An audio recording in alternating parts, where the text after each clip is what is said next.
दुनिया का एक सुपर पावर वाला मुल्क है अमेरिका, जहां एक शख्स रहता था। उस शख्स के पैरों की थिरकन में अल्लाह ने ऐसी तासीर रखी थी कि जब उसके पैर थिरकते थे तो दुनिया अरबों डॉलर लुटा देती थी, लेकिन उसे कहीं सुकून नहीं मिलता था। उसने अपने चचेरे भाई से कहा कि मुझे सुकून की तलाश है। तो चचेरे भाई ने कहा कि अगर सुकून चाहते हो तो कुरान पढ़ो। उस शख्स ने कुरान पढ़ा और उसे इतना सुकून मिला कि वो इस्लाम में दाखिल हुआ। उस शख्स का नाम था माइकल जैक्सन। कुछ बात तो है मेरे इस्लाम में, कुछ बात तो है मेरे इस्लाम में कि जिस शख्स के मुक्के से पूरी दुनिया कांपती थी वो मुक्केबाज मोहम्मद अली बन जाता है। कुछ बात तो है मेरे इस्लाम में कि जिस माइक टायसन के गुस्से से पूरी दुनिया कांपती थी वो शख्स एहराम पहन करके अल्लाह के घर का तवाफ करता हुआ नजर आता है। कुछ बात तो है मेरे इस्लाम में। आप रेट लगा रहे हैं और वो भी 5 लाख का। कुछ बात तो है मेरे इस्लाम में कि यूसुफ योहाना मोहम्मद यूसुफ हो जाता है। कुछ बात तो है मेरे इस्लाम में कि जिसके बल्ले से निकले हुए रन दुनिया को चकाचौंध कर देते थे वो ब्रायन लारा इस्लाम कबूल कर लेता है। कुछ बात तो है मेरे इस्लाम में। और आप रेट लगा रहे हैं 5 लाख। एक तरफ अरबों डॉलर लुटा करके छोड़ करके लोग इस्लाम में दाखिल हो रहे हैं और आप रेट लगा रहे हैं 5 लाख। कुछ बात तो है मेरे इस्लाम में कि अंतरिक्ष में जाकर के सुनीता विलियम्स को सिर्फ 2 जगह रोशनी दिखाई पड़ती है, वो जगह है मक्का और मदीना। कुछ बात तो है मेरे इस्लाम में। मैं एक नज़्म पढ़ता हूं तमाम चेहरों के नाम जो घर वापसी घर वापसी घर वापसी की रट लगाए बैठे हैं। नज्म पढ़ता हूं और दुआएं मांगता हूं और पूरी दुनिया ने इस नज्म को बहुत हंगामों में सुना है, मुझे पलकों पे बिठा के सुना है। आज देखता हूं कि कलकत्ता कैसे सुनता है। पढ़ता हूं, सुनेगा। कह रहा हूं मैं ये नाप कर तोल कर। माइक थोड़ा एडजस्ट कर दें भाई, जो भी हो थोड़ा सा माइक एडजस्ट कर दें।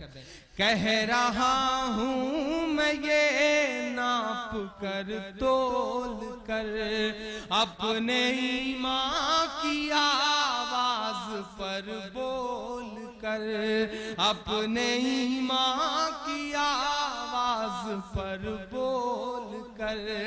ख्वाब घर वापसी का जो बुनते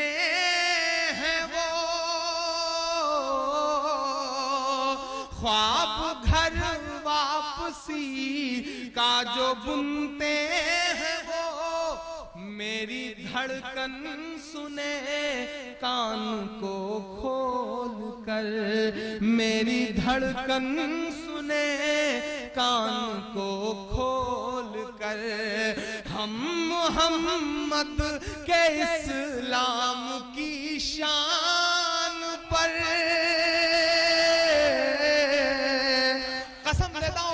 एक हाथ को, अगर ईमान में जरा सी भी हरारत हो तो आपकी तालियों का शोर जाए उन बेशर्मों तक। मैं पढ़ता हूं कि हम मोहम्मद के इस्लाम की शान पर, हम मोहम्मद के इस्लाम की शान पर कल भी कुर्बान थे अब भी कुर्बान हैं। हम मुसलमान हैं, हम मुसलमान हैं, हम मुसलमान हैं, हम मुसलमान हैं। मेरे भारत तेरी आन है शान है, मेरे भारत तेरी आन है शान है। हम तेरी सरहदों के निगहबान हैं। हम मुसलमान हैं, हम मुसलमान हैं, हम मुसलमान हैं, हम मुसलमान हैं। पहला बंद पढ़ता हूं इस नज़्म का कि हम तो फारस अरब से भी आए नहीं। मेरा दोस्त इम्तियाज है कहीं इस भीड़ में, मैं पढ़ता हूँ ये बंद उसके नाम करता हूँ कि हम तो फारस अरब से भी आए नहीं, तेरे अपने हैं हम तो पराए नहीं, तेरे अपने हैं हम तो पराए नहीं। इस तरह से सितम हम पे ढाए गए, इस तरह से सितम हम पे ढाए गए, मुद्दतें हो गई मुस्कुराए नहीं, मुद्दतें हो गई मुस्कुराए नहीं। कभी कभी सोचता हूँ किससे शिकवा करूं, किससे कहूं अपने दिल का दर्द। हाँ, ये सितम ही तो है। हम चेहरे से मुसलमान नहीं लगते। बहुत सारे मेरे हम उम्र नौजवान दोस्त हैं जो इंजीनियरिंग पढ़ रहे हैं, जो मेडिकल की पढ़ाई कर रहे हैं, हम चेहरे से मुसलमान नहीं लगते, लेकिन जब हम ट्रेनों के फर्स्ट क्लास में सफर करते हैं और हमारे मोबाइल पर फोन आता है और जब हम जवाब में वालेकुम अस्सलाम कहते हैं तो हमारे आसपास की सवारियों के चेहरों के एक्सप्रेशंस बताते हैं कि ये सितम ही तो है, ये सितम ही तो है साहब, कि हम बोर्डिंग पास लेकर के सिक्योरिटी चेक के लिए एयरपोर्ट पर खड़े होते हैं तो बोर्डिंग पास पर हमारा नाम पढ़ने के बाद सिक्योरिटी इंचार्ज की उंगलियों का दबाव बताता है कि ये सितम ही तो है, ये सितम ही तो है, ये सितम ही तो है कि निर्भया के बलात्कार का आरोपी तिहाड़ जेल में बैठ करके इंटरव्यू देता है और वो इंटरव्यू प्रसारित होता है। वहीं दूसरी तरफ महज एक झूठे इल्जाम पर दीमापुर नागालैंड की जेल से निकाल करके एक मासूम को सरेआम चौराहे पे पीट पीट कर इसलिए मार दिया जाता है क्योंकि वो मुसलमान रहता है। ये सितम ही तो है, ये सितम ही तो है। आखिर कब तक चुप रहे हम?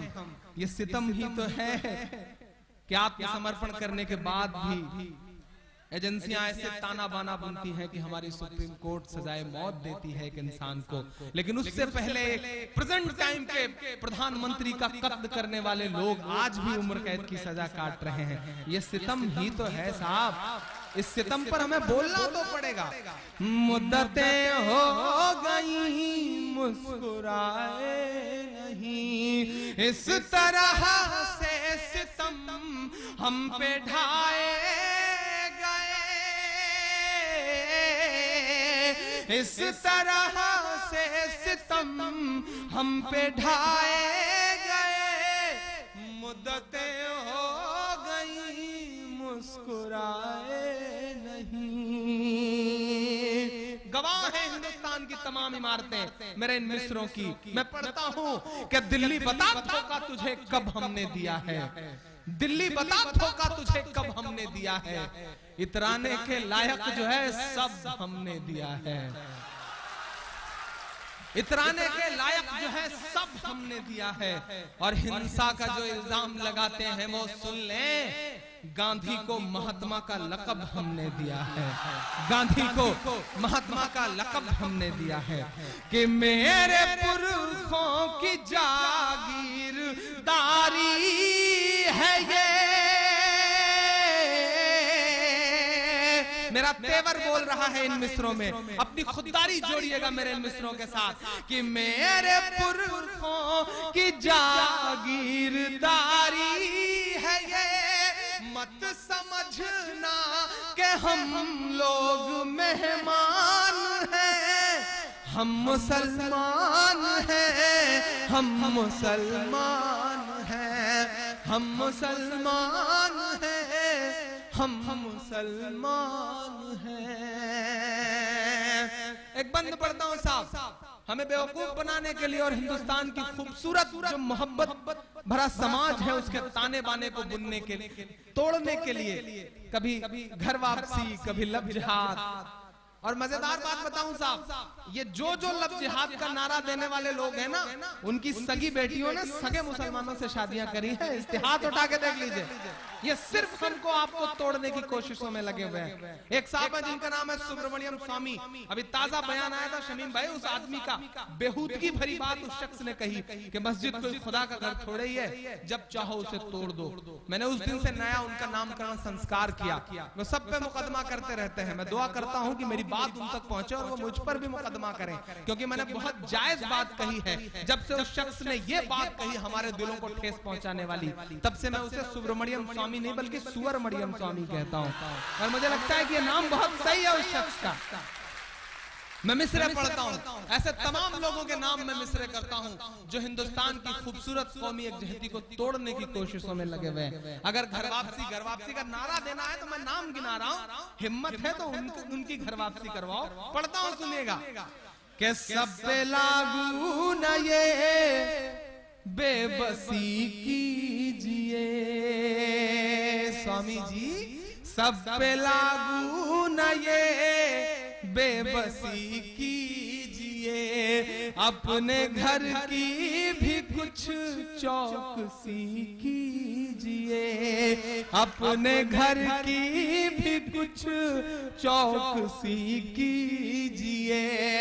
हो वो मुख्तार नकवी या हो शहनवाज, अब समझ जाइएगा तो साथ दीजिएगा। हो वो मुख्तार नकवी या हो शहनवाज, पहले उनकी तो घर वापसी कीजिए, पहले उनकी तो घर वापसी कीजिए। मेरा तेवर बोल रहा है इन मिसरों में, मेरी खुददारी बोल रही है इन मिसरों में, मेरा ईमान बोल रहा है इन मिसरों में। लबों पर हम सजा कर आयते कुरान निकले हैं, वतन पर मरने मिटने का लिए अरमान निकले हैं। जमाना गर तुला है जान लेने पर तो क्या डरना, हथेली पर सजाकर हम भी अपनी जान निकले हैं, हथेली पर सजाकर हम भी अपनी जान निकले हैं। शमीम भाई, निजाम बदला, हुकूमत बदली तो मुझसे कहा गया कि इमरान साहब लहजा नर्म कर लीजिए, अब उस तरह से मत बोलिएगा जैसे बोला करते थे। तब मैंने बड़ी हिम्मतों से आपकी दुआओं के भरोसे ये कहा था कि जो कहते हैं इस आंधी में परना तोला जाएगा, जो कहते हैं इस आंधी में परना तोला जाएगा, जो इस बात पे खुश हैं हमसे लब ना खोला जाएगा, उनसे कहो हम तूफानों से डरने वाले लोग नहीं, कातिल को मरते दम तक कातिल ही बोला जाएगा, कातिल को मरते दम तक कातिल ही बोला जाएगा। मैं मिसरे पढ़ता हूँ और आपसे दुआएं मांगता हूँ। सब पे लागू न ये बेबसी कीजिए, अपने घर की भी कुछ चौकसी कीजिए। हो वो मुख्तार नकवी या हो शहनवाज, पहले उनकी तो घर वापसी कीजिए। और हमजा सुनना, ये मिसरे मेरा तेवर बोल रहा है। अब तक जिन जिन लोगों ने खामोशी ओढ़ रखी है, मैं उन हाथों को भी कसम दे रहा हूँ, पीछे तक एक हाथ उठेगा अगले दो मिसरे पे। मैं पढ़ता हूँ। पहले उनकी तो घर वापसी कीजिए कि 5 दिन की हुकूमत पे इतना नशा। ताली वाला मिसरा अगला आ रहा है। 5 दिन की हुकूमत पे इतना नशा। एक बहुत छोटे से बहुत मासूम से शायर की जुबान से 800 सालों की तारीख बोल रही है कि 5 दिन की हुकूमत पे इतना नशा, 5 दिन की हुकूमत पे इतना नशा। हम तो वो हैं जो सदियों से सुल्तान है, हम मुसलमान हैं, हम मुसलमान हैं, हम मुसलमान हैं, हम मुसलमान हैं।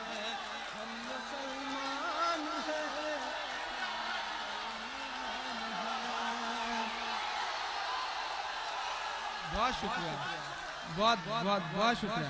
क्या करूं, फिर से पढ़ दूं? जी जी जी, मैं फिर से पढ़ दे रहा हूं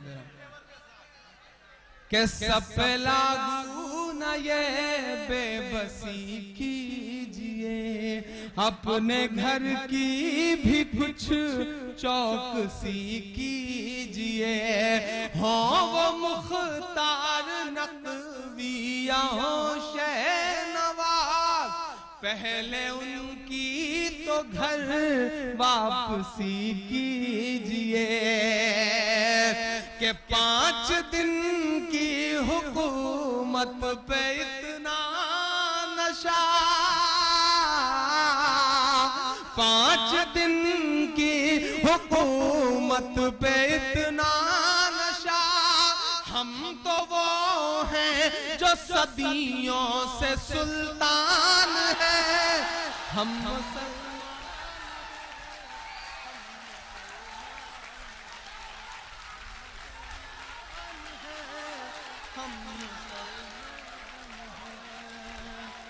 बहुत शुक्रिया, बहुत शुक्रिया, बहुत मोहब्बत है, बहुत शुक्रिया।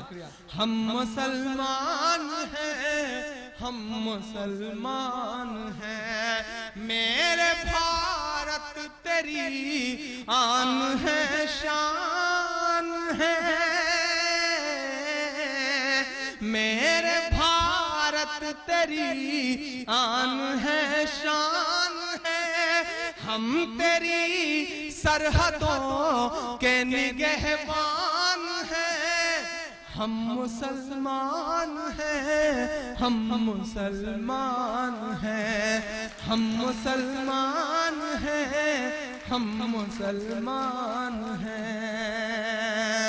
शमीम मेरे भाई, मेरे दोस्त, कभी कभी मैं सोचता हूँ कि आखिर ये सियासत, ये हुकूमतें, ये सिस्टम, ये प्रशासन हमारी मासूम नस्लों से क्या उम्मीदें करती हैं। कभी कभी मैं सोचता हूँ, जब हमारे हाथ में शहनाई थमाई गई तो मुस्ताद बिस्मिल्लाह खान बन गए। जब हमारे हाथ में सरोद थमाया गया तो मुस्ताद अमजद अली खान बन गए। जब हमारे हाथ में तबला थमाया गया तो मुस्ताद जाकिर हुसैन बन गए। याद करिए, जब हमारे हाथ में टेनिस का रैकेट पकड़ाया गया तो हमारी बेटियां सानिया बन गईं। याद करिए कि जब हमारे हाथ में क्रिकेट का बल्ला पकड़ाया गया तो हम यूसुफ पठान, इरफान पठान, मोहम्मद शमी और जहीर खान बन गए। याद करिए कि हमारे हाथ में जब म्यूजिक दिया गया तो हम इस देश को आस्कर दिलवाने वाले रहमान बन गए। आखिर क्या उम्मीद करते हैं आप हमसे? आपने हमारे हाथ में साइंस दिया तो हम इस देश को परमाणु संपन्न बनाने वाले कलाम बन गए। बात अब कहता हूं शमीम भाई, चूंकि हमें अव्वल रहने की आदत है, चूंकि हमें अव्वल रहने की आदत है चचा, तो हो सकता है कि पांव लड़खड़ाया हो तो हम हाजी मस्तान भी बन गए हो। बट इट्स अ ब्लैक, जिस तरह एक इंद्रधनुष होता है, स्पेक्ट्रम होता है, उसमें बहुत सारे रंग होते हैं। एक रंग काला भी होता है। ये हमारी जिंदगियों का काला रंग है। मैं सिस्टम से, प्रशासन से गुजारिश करता हूं कि हमारी मासूम नस्लों को उस काले रंग से मत पहचानिए। हमारी जिंदगियों के जो और खूबसूरत रंग हैं, हमें उससे पहचानिए। हम इस मुल्क की तरक्की में शाना बशाना आपके साथ खड़े हैं। हमें साथ लेकर के चल कर तो देखिए। मैं आखिरी बंद पढ़ता हूं इस नज़्म का। हम मुसलमान हैं, हम मुसलमान हैं। मेरा दर्द बोल रहा है। मैं बहुत रोया था इस नज़्म को कहते हुए, कई दिन तक बहुत उदास रहा इस नज़्म को कहते हुए।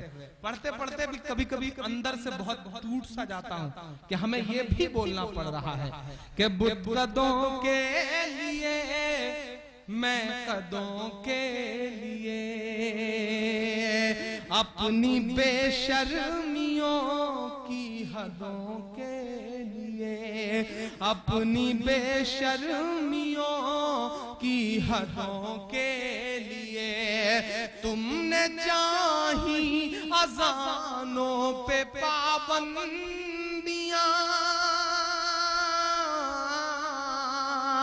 तुमने चाही अज़ानों पे पाबंदियां।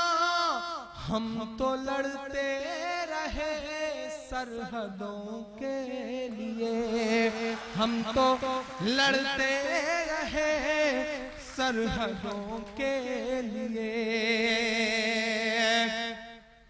कि कौम सोई है इसको जगाओगे तो। एक बहुत अहम बात कहता हूं आज इस बहुत खूबसूरत डाइस से। ये सच है कि पिछले 20 साल से हमें कटघरे में इतनी बुरी तरह रखा गया है, हमारी नस्लों का इतना बड़ा नुकसान किया गया है पिछले 20 साल में। बहुत प्लान करके, बहुत टारगेट करके इन फासिस्ट ताकतों ने बहुत प्लान करके हमारा नुकसान किया है। लेकिन इसका एक फायदा भी हुआ है नौजवान दोस्तों।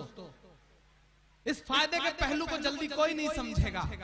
इसका एक फायदा यह हुआ है कि कश्मीर से लेकर के कन्याकुमारी तक और नेपाल के बॉर्डर से लेकर के राजस्थान के बॉर्डर तक डंडा लेकर के भैंस चराने वाला आम मुसलमान भी ये मान चुका है कि अगर इस मुल्क में जिंदा रहना है तो बच्चों को पढ़ाना पड़ेगा। ये एहसास जागा है। दुनिया का कोई मुल्क, दुनिया का कोई सिस्टम परफेक्ट नहीं होता। मैं आपको दावत दे रहा हूं, दुनिया का कोई सिस्टम परफेक्ट नहीं होता। माइक पर खड़े होकर कितना भी कोसा जाए, कितनी भी गालियां दी जाएं, निजाम ऐसे नहीं बदलेगा। निजाम बदलना चाहते हो तो सिस्टम का हिस्सा बनो। तसव्वुर करो कि अगर एक थाने में तुम्हारे नाम का एक सिपाही आ जाता है तो थाने का निजाम बदल जाता है। जिस दिन तुम किसी जिले में कलेक्टर बन के बैठोगे, जिस दिन तुम किसी जिले में सुपरिंटेंडेंट ऑफ पुलिस बन के बैठोगे, उस दिन जिले का हाल क्या होगा। अगर इस मुल्क को सुधारना चाहते हो, अपना हक लेना चाहते हो तो ब्यूरोक्रेसी पे कब्जा करो, इसके अलावा कोई चारा नहीं है। इंजीनियरिंग पढ़ा लोगे बच्चों को, डॉक्टरेट पढ़ा लोगे बच्चों को, अपने बच्चों को बहुत बड़ा बिजनेसमैन बना दोगे, अरबपति बन जाओगे, तुम्हारा फायदा होगा, खुद का फायदा होगा। लेकिन अगर नस्लों का फायदा करना चाहते हो तो सिर्फ ब्यूरोक्रेसी पे कब्जा करो, पावर अपने हाथ में लो। और शमीम भाई, मैं आपको भी दावत देता हूं, बहुत बड़ा काम कर रहे हैं। एक काम ये भी शुरू करिए सिविल सर्विसेज के लिए, यानी कि IAS IPS की पढ़ाई के लिए, उसकी प्रिपरेशन के लिए, कोचिंग के लिए एक फ्री इंस्टीट्यूट डालिए। मैंने इलाहाबाद में डालने जा रहा हूं और मैं दावत देता हूं अपने नौजवान दोस्तों को। इसके अलावा कोई हल नहीं है इस मुल्क में। ग्रेजुएशन करने के बाद एक मुहिम बना लीजिए कि एक वक्त कम खाएंगे लेकिन IAS बन के दिखाएंगे, IPS बन के दिखाएंगे। ये कसम खाइए। और आज यहाँ से जाने के बाद मैं तुम्हें पूरी छूट देता हूँ।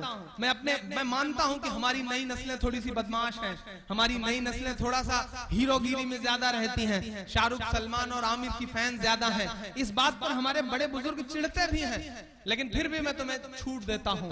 जितना चाहो मस्ती करो, जितना चाहो घूमो फिरो, जिस तरह की चाहो टी शर्ट पहनो, जीन्स पहनो, लेकिन दो चीज जिंदगी में अहद कर लो।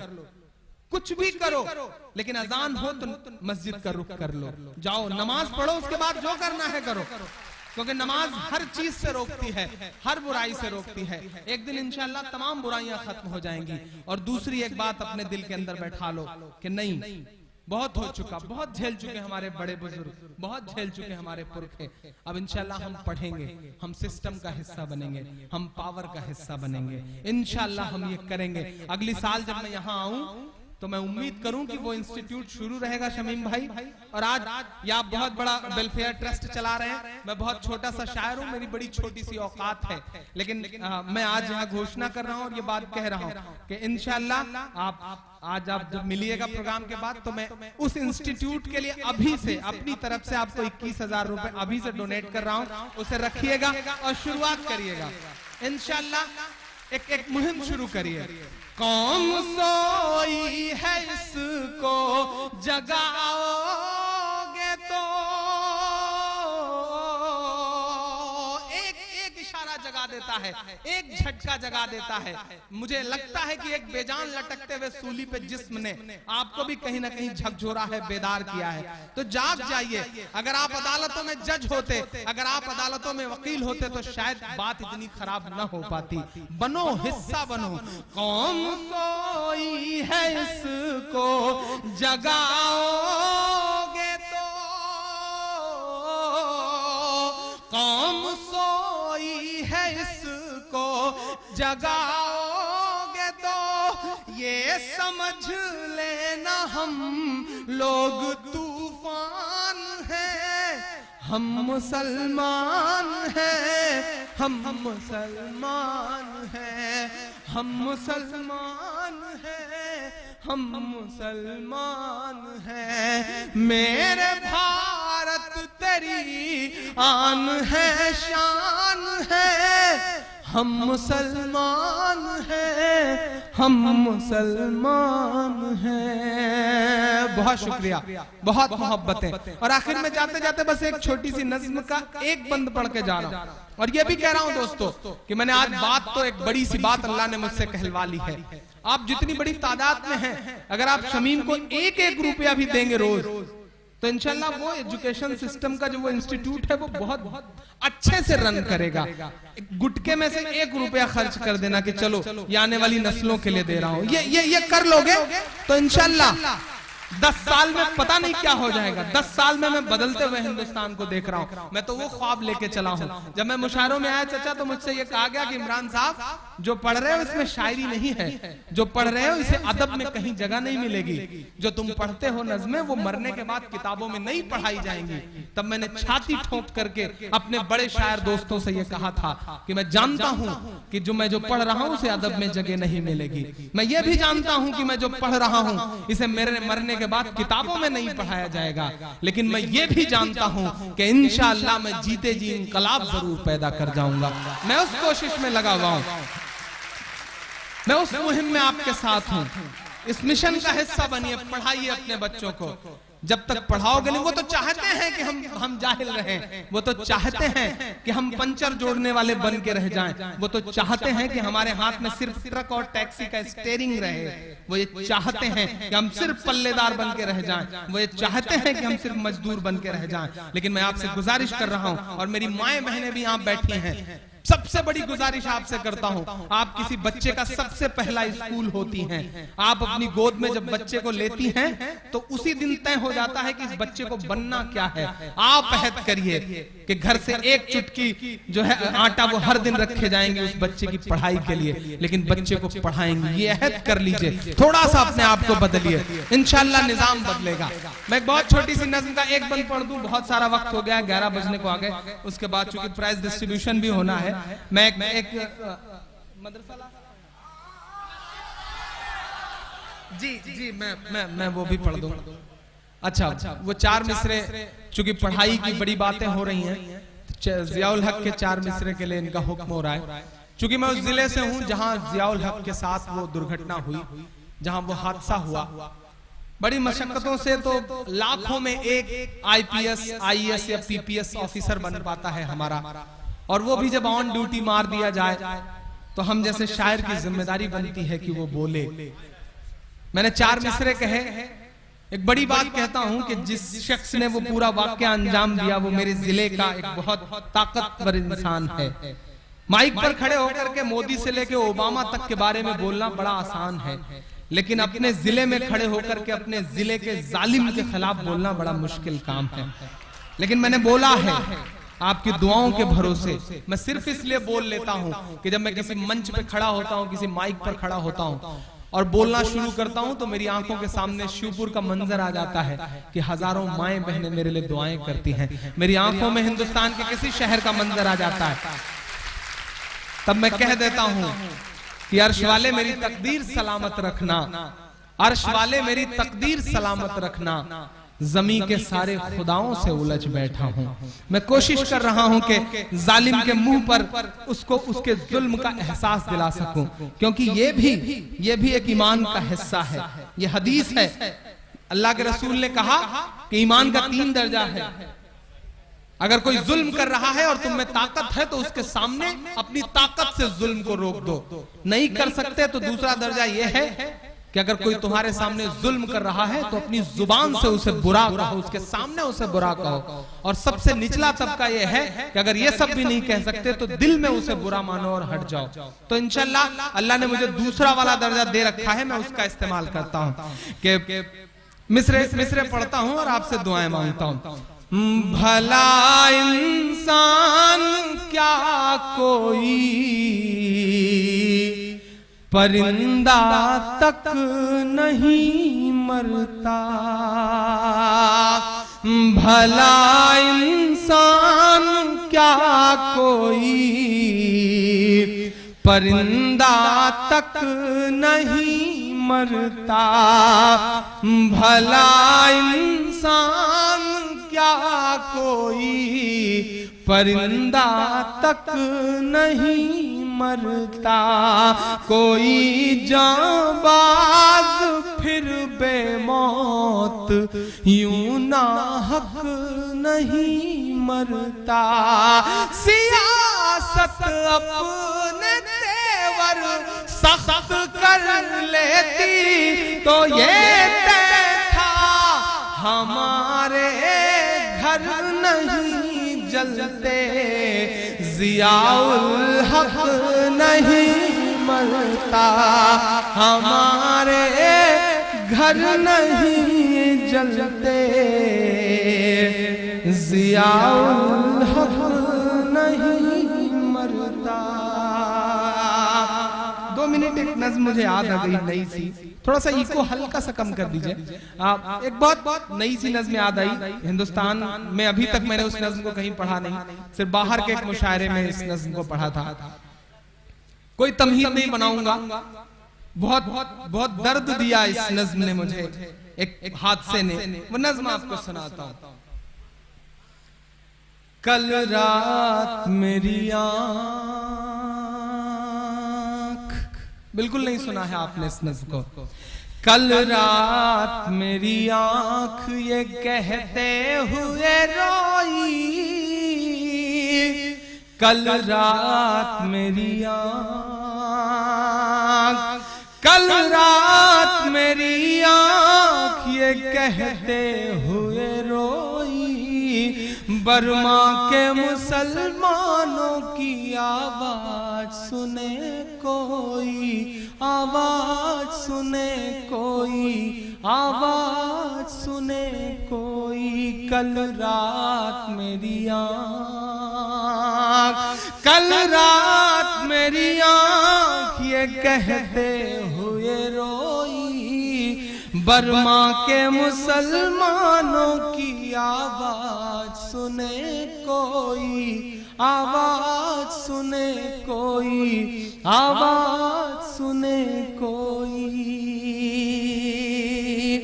सोशल मीडिया के जरिए वो तस्वीरें हमारी आंखों तक आई थी, आप सबने भी देखा था।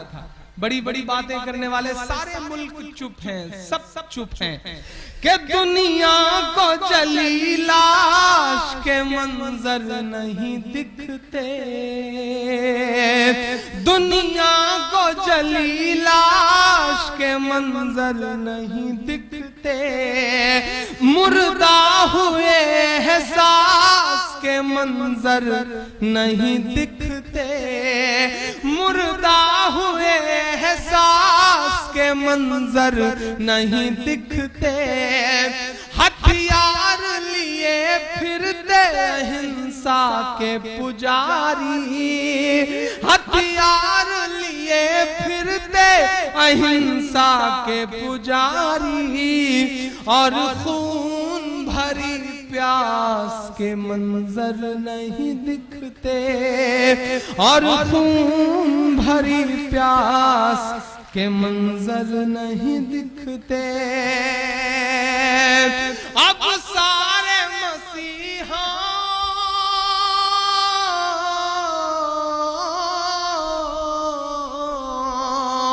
अब सारे मसीहाओं की गैरत कहाँ खोई, बर्मा के मुसलमानों की आवाज सुने कोई, आवाज सुने कोई, आवाज सुने कोई।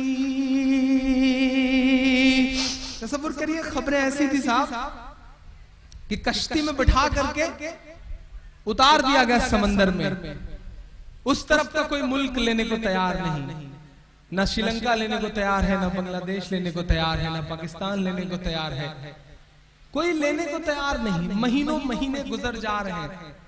मैं मिस्र पढ़ता हूँ, शायर हूँ, अल्लाह ने बहुत हसास दिल दे रखा है।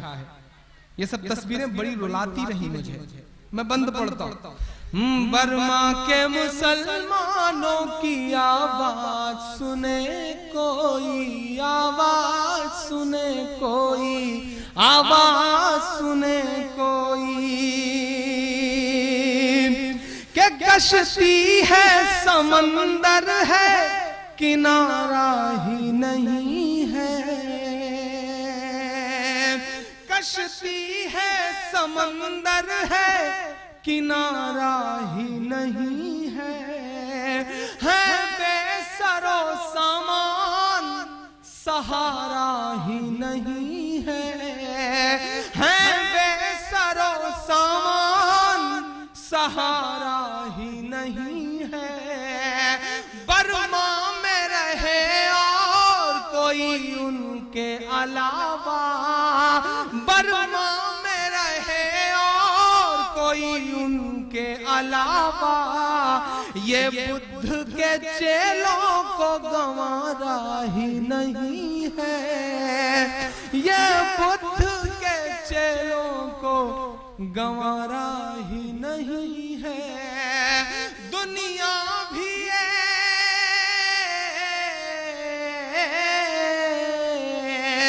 दुनिया भी ये नामर्द है, चुपचाप है सोई। बर्मा के मुसलमानों की आवाज सुने कोई, आवाज सुने कोई, आवाज सुने कोई, आवाज सुने कोई, आवाज सुने कोई।